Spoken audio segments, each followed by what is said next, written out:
I still can't pout, by the way. If I pout, I look really funny. I look like a pig. Like, that's why I did try my hand at the conventional. And I think I just sleepwalked through those films because they didn't challenge me. I tried it in Heyy Babyy. I wore a mustard yellow colored sari. And when I looked at myself, I was like, I actually look like the sarson ka khet. So Vidya, it's really good to see you again. Same it's been here. too long, yeah. It's been a long time, It's no? been too long, and I just feel like we need to be a little serious, but not too serious. I don't think that's even possible for us. You remember the last time we talked? We did a show where the editors told me, "What is this? The Great Indian Laughter Challenge." Because all we did was laugh. So we're gonna be calmer. We're gonna try our best. Yeah, we're gonna try our best, but you know, Vidya, I've had a sort of ringside view of this amazing career since the beginning because of Parinita. And you know, you've always struck me as someone who has always marched to the beat of a different drama. You were never one for the mold, even when you started. That's only because I'm tone deaf. All these years. I mean, you tried to go conventional, Yeah. but you quit that very quickly. You know, honestly, I was just being true to myself, and then I started getting told that, you know, maybe you should do the conventional stuff if you want to see more popularity, more success or something like that. So I did try my hand at the conventional, and I think I just slept, you know, through those films. I rather sleepwalked through those films because they didn't challenge me. But therefore, you know, my respect for everyone who does the conventional stuff convincingly went up that much more. I just couldn't do something that I'd seen in films like 50 times over. I'm someone who's very impatient and restless, so I need constant stimulation, which is why I'm constantly looking for something different to do. So I think this is actually easier for me. It comes naturally. Yeah, it comes naturally. But tell me this, you said, you know, actually you said, and Amir had told me before that he grieves when a film doesn't do well. Yeah. He said he likes to mourn about it and then be done with it. Yeah. And I read somewhere that you also do that. You cry, you're like, you know. Yeah, you know, I cry, I get angry, I'm trying to analyze why it didn't work. And like, I know some actors who are ready to go back out the next day and do, you know, whatever is required to be done, but I feel like I can't step out. Really? Because I invest so much in a film. I'm sure everyone does, but we're all different people, and I take it very personally, especially I think after the 5 hits that I had in a row. And you know, they were box office successes and critically acclaimed, and suddenly I felt like, you know, how can my film not work? Somewhere, I think, it's difficult for me to admit, and maybe there was a sense of invincibility that had crept in, because suddenly people were saying, oh my God, whatever you do, you know, whatever you touch turns to gold, you're a shiro, all sorts of things. Even though I tried to be absolutely balanced about it, I think somewhere I had begun to believe it. So when Ghanchakkar flopped, I was like, no, that's not possible. You know, maybe it'll pick up on Monday. How can it not work? And I was not even willing. I have not had the courage to see Ghanchakkar since. Really? You know, because it just broke your heart. It just broke my heart. Though today, even though I've not seen the film, I have a certain perspective on the film. But at that time, you know, you want to blame someone. You want to say that, oh, maybe the marketing could have been different. Maybe the director could have done this. Maybe I could have done something differently. Then sometimes you're trying to pin the blame on individuals. Sometimes as a team, you're wondering what you could have done. But I like to get it over with. So with Siddharth, with my family, I just get it out of my system, and only then can I move on. But once you've done all this and you've moved on, how do you sort of not second guess your creative instincts, and how do you then make a move? How does that work? I think we're all hopeless, you know, optimists. And I think you always believe that, oh, this is going to do better. You know, there are people who've been in films for 15 years. There's this guy who dances every morning on Juhu Beach, who left his hometown and came to Bombay to become an actor. And for 15 years every day, he's particular about his exercise and his dancing. He listens to music and he dances unabashedly, and people are watching and people think he's mad. He's, you know, really mouthing dialogues enunciating and projecting and all of that, and you'd think he's lost it, but he believes he's waiting for that big break. So I think films have that power to Just make you believe, yeah, huh? to make you believe that magic is around the corner. And that's the only way you can, but I will say this, that when when Ghanchakar didn't do well, and then Shaadi Ke Side Effects didn't do as well as it was expected to, and then I had two others, it was heartbreaking, but suddenly I also began to have another perspective.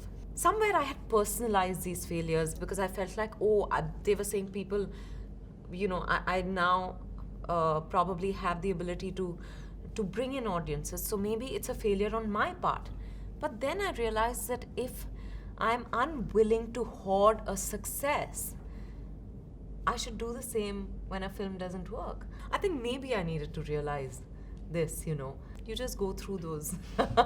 Did the break also give you perspective when you stepped away? Yeah, and actually I think, I was going through a lot of issues simultaneously, because while I'm very happy with my wholesome body, and I've always felt, especially with the dirty picture, I felt a sense of liberation about just being who I was bodily, because growing up, I was absolutely comfortable with my body. Then suddenly you step out and you begin to feel that the world is looking at you differently, and you begin to judge yourself. You feel small in your bigness, because I've always been a big girl.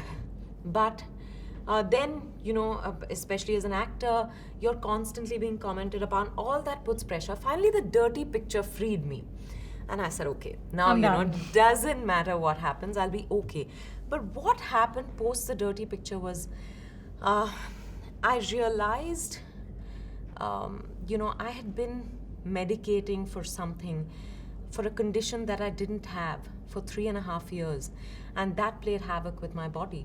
So suddenly, my body changed completely after the dirty picture. I think it was also what I did with the body, and around Ghanchakar is the time when I realized there was some issue, and my body changed completely. And here it was almost like the universe was saying, oh, you thought you'd made peace with your body?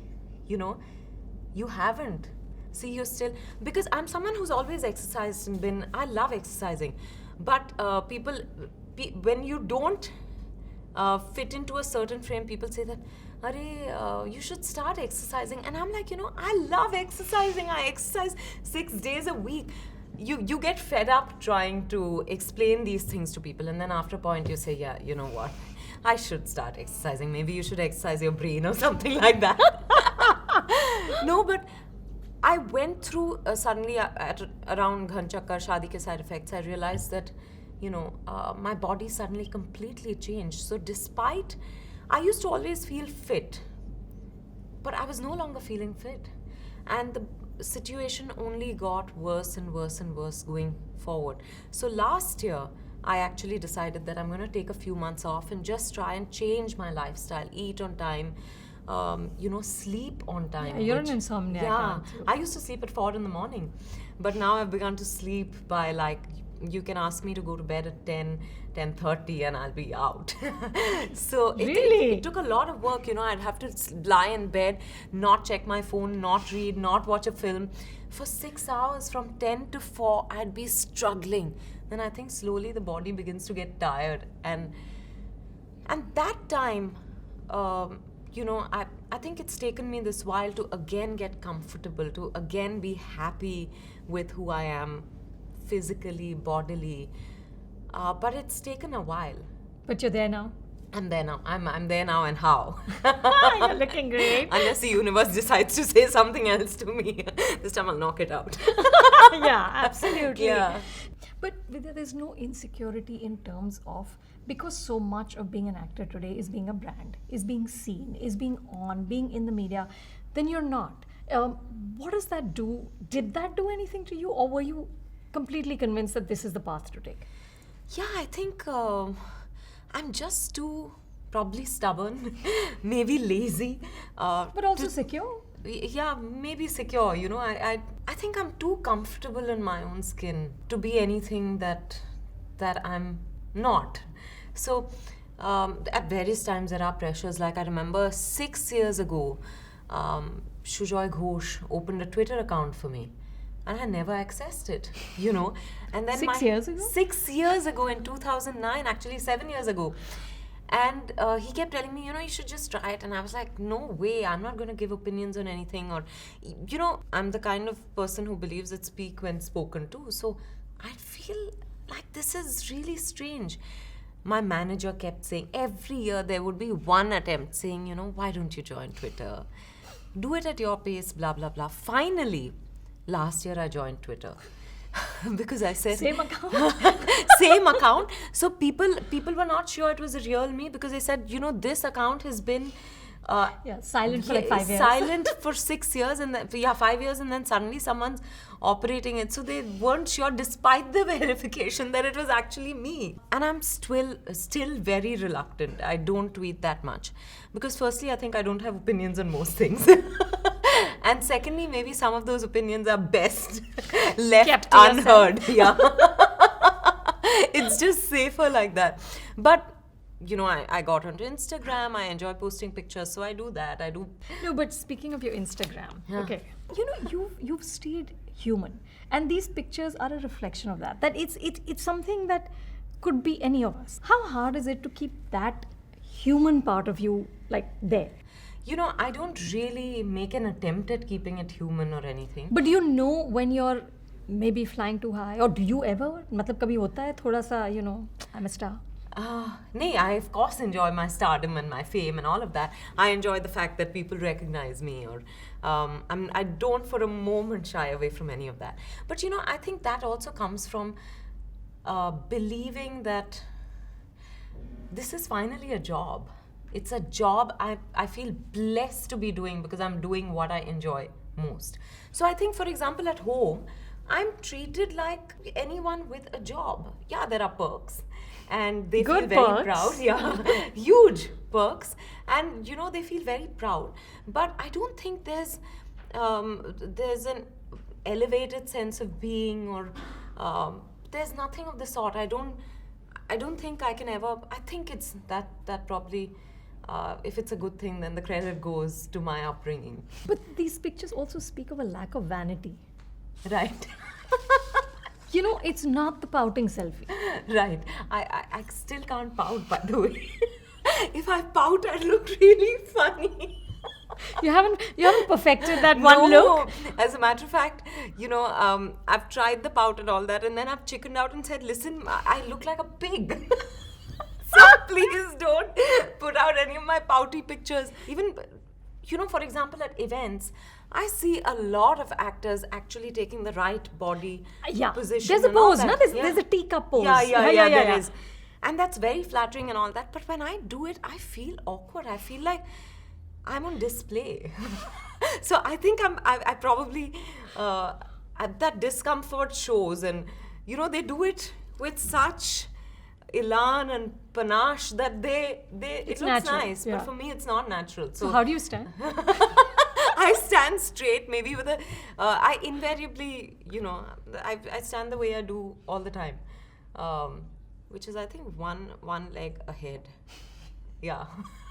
But I can't pose. For example, which is why I think photo shoots are painful for me. Unless it's a character. film, unless it's a character photo shoot. So if I'm doing a photo shoot for a film, it's different. But as Vidya Balan, I don't know, you know, if you ask me to pose, I'll actually sit with my feet on top. So yeah, that's my preferred pose too. Yeah, exactly. And I do that all the time. I'm not doing it currently, but, you know, I do that on flights. Actually, we both can. Yeah, no one can see. No one can see. Yeah. We can aram se put our feet up. So that's what it is, yeah. Tell me, Vidya, coming to Kahaani too, it feels like it's sort of the grand finale in a year where we've had some really strong female-led films, you know, Nirja and Pink. And but of course, this was jump-started by you with The Dirty Picture way back in 2011. Right. Now, looking at what has happened since then, you know, that film, and I remember the sort of impact it had just on the business and the way people thought within the industry of what a female-led film can do. Right. So, what do you think we've achieved in terms of writing nuanced female characters in these last 5 years? And what is still lacking? Like, I'm sure you get the cream of the the best female roles? Yeah, the variety has definitely increased. But more importantly, I think we're humanizing women more and more in It's our not these films. extreme people. It's not extreme. It's not. We're doing away with judgment. Pink is a great example of that. So I think that's what makes for interesting viewing, because you want to see someone who is not perfect. You want to see someone who's not completely dark. You want to see someone who you could look at and say, yeah, actually, maybe I could be this person. And yet when that person, maybe overcomes a certain situation or an obstacle and comes out and, tops, then that's very fulfilling as an audience. But tell me, has the success of these movies changed anything on the ground? Do you think the Hindi film industry has actually changed? One can't compare the kind of films that, for example, I do, or any of my contemporaries are doing, with the big ticket, big hero films. The disparity in scale is way too much. Really? Yeah, it is. And I don't mean necessarily in terms of budgets. Budgets, of course, are dictated by what, they can bring back. But I think where Kahaani was made at 6 crores, Kahaani 2 has got a much better budget today. And probably if my films in between had worked, we would have gotten an even better budget. In terms of industry perceptions, would you say? I think there is a change. It's not dramatic, but I think there is a change. The needle has moved. Yeah, for sure. Because I was talking to Sonam, and she was saying how she was trying to get the funding for Veere Di Shaadi, which is her and Kareena Kapoor, and she said the truth is no studio will give us the money that they would give to a Varun and John for Dhishu. And she said that's the fact. It doesn't matter how that I've given a Nirja or she's had Ki or Ka, but it's just that still exists. Those double standards are still in place. Yeah, but therefore I'm saying I'm not comparing my films to... You can't. Yeah, you can't yet. Yeah. There will be a day when, we're all at par, and I think we're headed there. It will take a long time, but look at where we've moved in, how we've moved in 5 years. Yeah. So no, it's been amazing. And also, I don't have a point of comparison, because I don't do the other, the hero-centric films. So for me, I'm almost in a bubble, and You've I'm never been tempted, Vidya, just like, let me wear a sari, just, chiffon sari flying on the Alps, some such. I tried it in Heyy Babyy. I wore a mustard yellow-colored sari, and when I looked at myself, I was like, I actually look like the sarson ka khet. It was like, and I can't really look I'm coy. The khet. And I'm the khet. I can't look coy and do that, I don't know how they do it. I just can't. I can't look like I can't look at a man and suddenly be like, Come on, you're such a fine actor. Dr. Vidya Balan, you can do koi, let's do it. National award winning Vidya Balan, come on. No, but It's so funny. It just doesn't come. It just doesn't come to me. And honestly, I've stopped getting offered any film with a big hero. Or like the guys, you'd say, an the A-lister. scriptwriters saying, koi, acha Vidya to nahi hai, wo karega. Koi nahi ho sakta. Rajkumar Santosh, he told me, he said, अब आपके पास क्या लेके आए समझ में नहीं आता. Because unless वो एकदम जबरदस्त या धमाकेदार हो, आप करेंगे नहीं. So I said, आप वो मुझ पे छोड़ दो ना.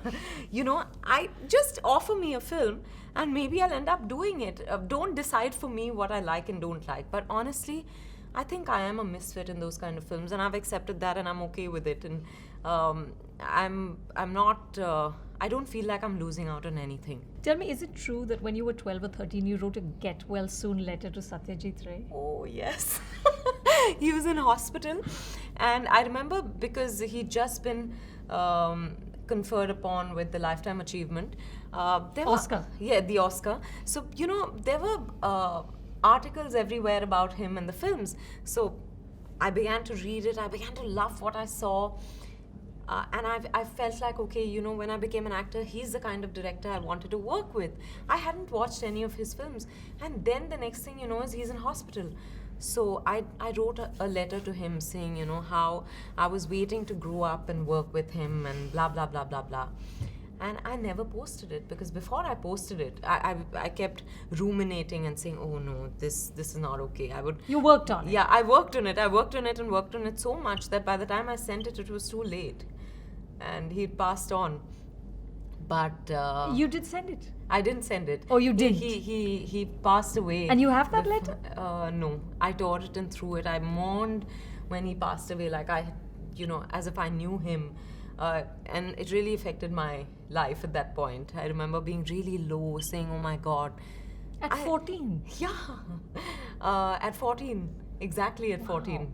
Then suddenly I began to see, I said, no wonder, I was, without seeing his films, there was something that made me feel like I wanted to work with him. How lovely. Yeah. Crazy. And tell me, last question. Yeah. After all that criticism in Cannes, you said, I'm never going to read anything, never going to watch anything about myself. So there's no chance you'll watch this interview. Woody Allen does that. Yeah, He doesn't read a thing that's written about him. He said that's the only way to keep your sanity. I don't read anything about At myself. all? No. Even now? No, I don't. तो मतलब कैसे करते हैं? घर में do they just take out the newspaper? No, so Siddharth is obsessed with the news. So every morning we get every conceivable newspaper in the house and he's poring over it. But I sit there and shamelessly don't read anything also because all that I need to know about the world, I guess, get as updates on my phone. So that's what I follow. And that's it. Siddharth sometimes tells me, people are going to think you're rude because someone's trailer is released, you've not seen it. A film's been announced and you don't know of it. And I'm like, but genuinely, I'm not doing this with that particular person or I don't... It's not personal. Yeah, it's not personal. Like someone called me for a function on a Sunday for a film screening. And I said, Sundays are family days, so I'll watch your film in the theatre. I also avoid previews. I'm very happy when I'm working during a preview. Sometimes the people you're very fond of, but I'd rather watch the film in a theatre than watch it with people who are, I don't know. It's too much pressure. There is too much pressure also to react after a film. If you like it, great. If you don't like it, then it becomes very awkward. I've been in that position. I've seen people's faces coming out of a screening and not knowing what to say and saying, I'm like, oh, you didn't like the film. Yeah, it is. It's very hard. It is. It's very it is hard. Because you're breaking someone's heart. Like, what's... Yeah, and it's too late. What are you going to do say? that one day before the film. Yeah. And I just feel... I ask myself, is it that difficult to say, a great film or great performance the day before a film? I don't know. But झूठ नहीं बोल सकते यार. I don't know why झूठ नहीं बोल सकते. No, I can't do it. It's very difficult. I remember I walked out of a film and the director was standing there and I had nothing to say. I said, amazing. I said, I'll talk to you later because I couldn't get myself to say anything. Amazing nothing. Amazing vacuum, silence. But we've all been there. Yeah. Fully. You just want people to be positive. So I think preview should be done away with. I agree. I agree. Absolutely. Absolutely. But listen, it's been such fun talking to you, as it always is. Same here. I think this might be an easier one to cut. We were slightly serious for some of the time. Absolutely. And it's so great to have you back on screen and great to have you working again. Thank you. Thank you so much. Thank you. Not bad. We didn't laugh that much. Yeah, we did. We were under control. That wasn't bad. Yeah, that wasn't bad at all. If you like this video, do subscribe to Film Companion. We've got new videos every Monday and Friday.